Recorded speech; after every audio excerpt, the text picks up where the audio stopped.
I hear very troubling accounts of algorithms that can block access to healthcare, employment, and security on the basis of data tainted by prejudice and injustice.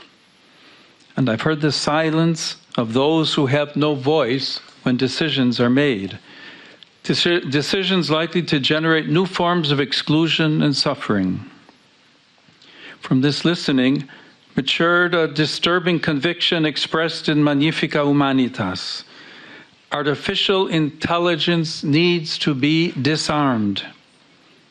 The word is strong, I know, but deliberately chosen because this moment needs words capable of attracting attention, awakening consciences, and indicating paths forward for humanity.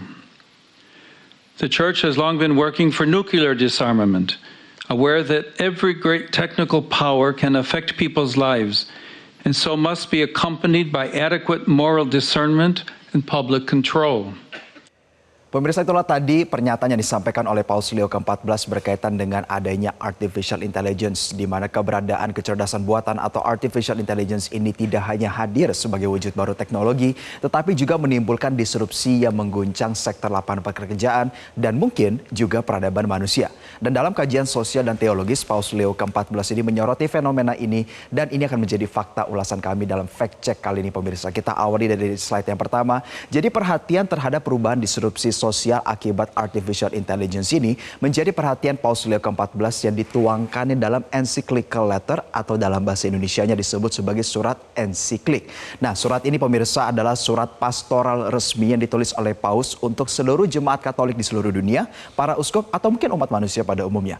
Dan surat ini biasanya diterbitkan untuk memberikan panduan pengajaran, tanggapan atas isu sosial atau peneguhan iman. Dan dalam tulisannya dalam edisi kali ini, pemirsa, Paus Leo ke-14 menekankan pentingnya manusia tetap menjadi manusia dalam era perkembangan artificial intelligence. Kita melihat kalau misalkan interpretasi seperti ini, pemirsa, Paus Leo ke-14 mengelaborasikannya tidak dengan abstrak, di mana Paus menegaskan bahwa teknologi dan AI pada dasarnya adalah alat yang bisa dipakai untuk kebaikan tetapi juga kerusakan.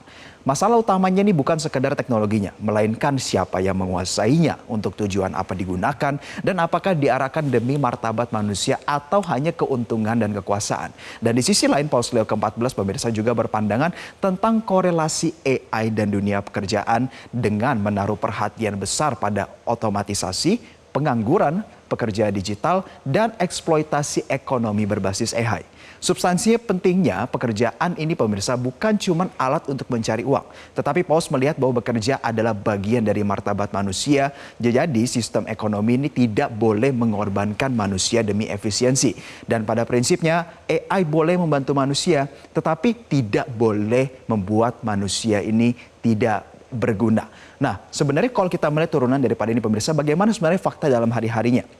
Lantas apakah pandangan Paus ini sudah terjadi dalam kehidupan kita sehari-hari? Faktanya, pemirsa, memang tidak sedikit perusahaan melakukan efisiensi akibat adanya teknologi AI. Dalam praktiknya paling banyak terjadi di perusahaan teknologi. Semisal kalau kita cek faktanya, pemirsa, di mana perusahaan seperti Oracle melakukan PHK sekitar 30.000 karyawan, Microsoft sekitar 6.000 karyawan, dan Dell sekitar 12.000 karyawan. Dan tidak berhenti sampai di sektor teknologi, ya pemirsa, sebagai tidak hanya leading sektor dalam artificial intelligence ini, tetapi juga tools artificial intelligence ini bisa digunakan di lintas sektor. Salah satunya dari sekian banyak yang sebenarnya telah melakukan, kami menyoroti perusahaan perbankan dan keuangan yang dilakukan oleh Citigroup, di mana mereka menargetkan untuk melakukan efisiensi terhadap 20.000 karyawan. Ini tentu bukan sedikit.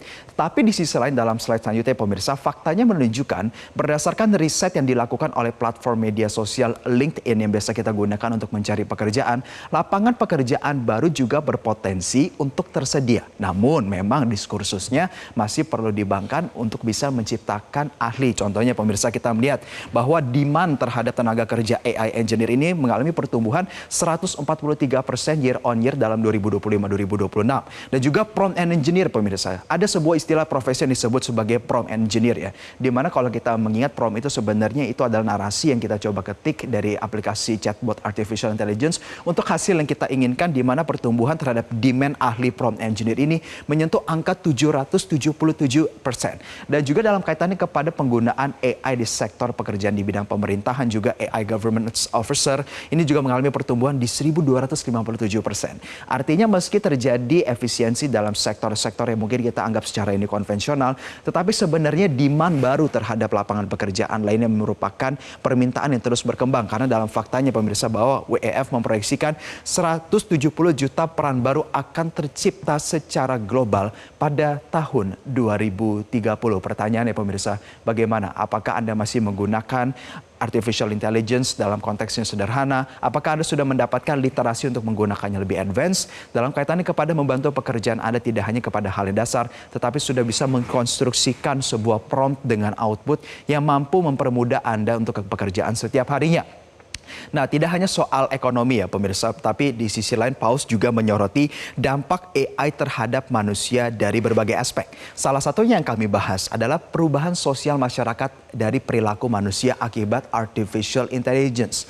Dan tentu kajiannya sudah terus dilakukan, di antaranya ada beberapa jurnal yang telah kami rangkum pemirsa. Di antaranya yang paling pertama ini adalah dari MIT Media and OpenAI, di mana ditemukan dalam jurnal ini pemirsa, perasaan berbincang dengan chatbot yang sangat empatik dan responsif secara sosial ini justru berkaitan dengan tingkat yang lebih psikologis, yaitu tingkat kesepian yang lebih tinggi dan sosialisasi yang lebih rendah dari yang kita tahu pada sebelumnya pemirsa, di mana interaksi sosial itu lebih banyak dilakukan secara langsung, jadi mengalami penurunan.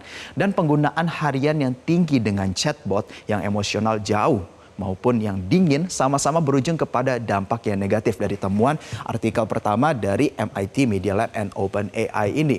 Dan sedangkan dari yang kedua pemirsa, dari Harvard Business School juga mengungkap bahwa dalam jurnal ini yang menemukan bahwa chatbot AI ini mampu mengurangi rasa kesepian pengguna pada tingkat yang setara dengan manusia lain, yang justru menggeser koneksi manusia yang lebih otentik pemirsa. Kalau kita berbicara soal koneksi manusia yang otentik berkaitan dengan yang disampaikan oleh Harvard Business School adalah bagaimana kita secara konvensional bertemu dengan teman, misalkan ngopi, nongkrong, dan lain sebagainya. Sehingga ada korelasi yang ditemukan secara saintifik maupun akademik berkaitan dengan keberadaan daripada chatbot artificial intelligence menggeser koneksi manusia yang lebih otentik, bagaimana interaksi manusia yang lebih otentik. Nah, menanggapi hal-hal ini pemirsa, tentu pemimpin daripada negara-negara juga sudah mulai bersikap, diantaranya dari India, di mana Narendra Modi mengatakan AI tidak boleh dipandang sebagai ancaman bagi tenaga kerja, melainkan alat untuk memberdayakan manusia. Hal serupa juga disampaikan oleh pemimpin negara lain. Dalam slide selanjutnya kami hadirkan pemirsa, di mana Xi Jinping juga menyampaikan bahwa perkembangan AI ini harus memberi manfaat bagi umat manusia dan tidak boleh menyebabkan pengangguran massal atau ketimpangan baru. Bahkan menariknya kalau untuk China ya pemirsa, bahkan ada regulasi yang telah mengatur bagaimana perusahaan tidak boleh melakukan efisiensi secara masif untuk alasan penggunaan daripada artificial intelligence. Dan kita berada dari dalam selanjutnya pemirsa, kita melihat bahwa tanggapan juga disampaikan oleh Emmanuel Macron dari Prancis, mengatakan bahwa revolusi kecerdasan buatan tidak boleh menciptakan masyarakat dengan sedikit pemenang dan banyak korban. Dan pemirsa, itulah tadi ulasan pemikiran Paus Leo ke-14 dan praktik real di sosial ekonomi masyarakat saat ini. Adaptasi dan menjaga relevansi nampaknya menjadi dua kata yang mutlak di era ini, terutama bagi Anda generasi muda untuk bisa menjaga kompetensi dan menggunakan teknologi untuk meningkatkan efisiensi pekerjaan. Jelajahi cara baru mendapatkan informasi. Download Metro TV Extend sekarang.